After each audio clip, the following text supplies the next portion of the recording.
good evening, everyone. Hope you've had a good and a happy day.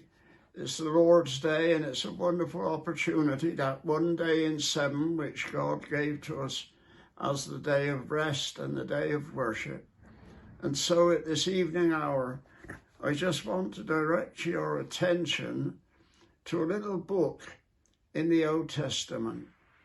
Some of you will remember perhaps a singer by the name of Len McGee. And I was going through some papers of mine the other day, and I found a song that Len McGee used to sing about Jonah and the whale. Is it just a tale? No, we know that it is an actual fact. It's not just a parable.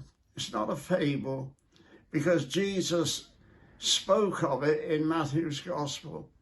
And he said, as Jonah was 3 days in the belly of the fish, so will the Son of Man, so will Jesus be 3 days in the grave. Now, Jonah was told by God to go and preach against a city called Nineveh.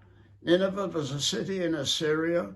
It was a very, very large city. I think I said perhaps this morning in my little talk then that it took you 3 days to walk round its circumference. And on the average, 17 miles a day was a good march, a Roman march. And so approximately 50 miles circumference. But Jonah didn't want to go. He didn't like the people of Nineveh, and he decided to go a different way. And he travelled probably in the end as far as almost to Spain. But Jonah went down to a seaport and found a boat that was going totally in the opposite direction. And he got on board and he went down into the holds and to the cabins, and he went to sleep. But you see, the Bible tells us that the way of transgressors is hard. And you know, though it may have appeared to be a daunting task to go and preach against Nineveh, yet, you know, Jonah had to suffer terribly because God had told him to go, and the way, as I say, of transgressors is hard and difficult. And he went the opposite direction. But God sent a great big storm, a terrible storm that beat into the ship and over the ship. The people, the sailors, were terrified. They thought that they were going to drown, and they asked Jonah where he came from, and he said this was his testimony. He said, I'm a Hebrew, and I fear the Lord, the God of heaven.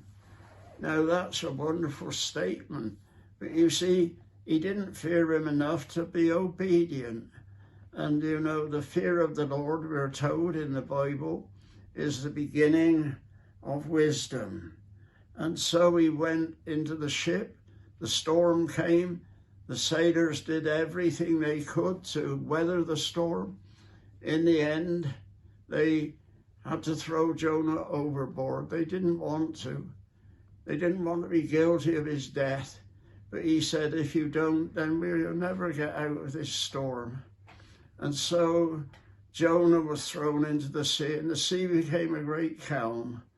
A huge fish, we're not told it's a whale, but God prepared a fish to swallow Jonah, and there in the fish he cried unto God. He said, from the belly of hell I cried unto the Lord. Well, the Lord heard him and delivered him, and the fish spat him out on dry ground. He was never the same again.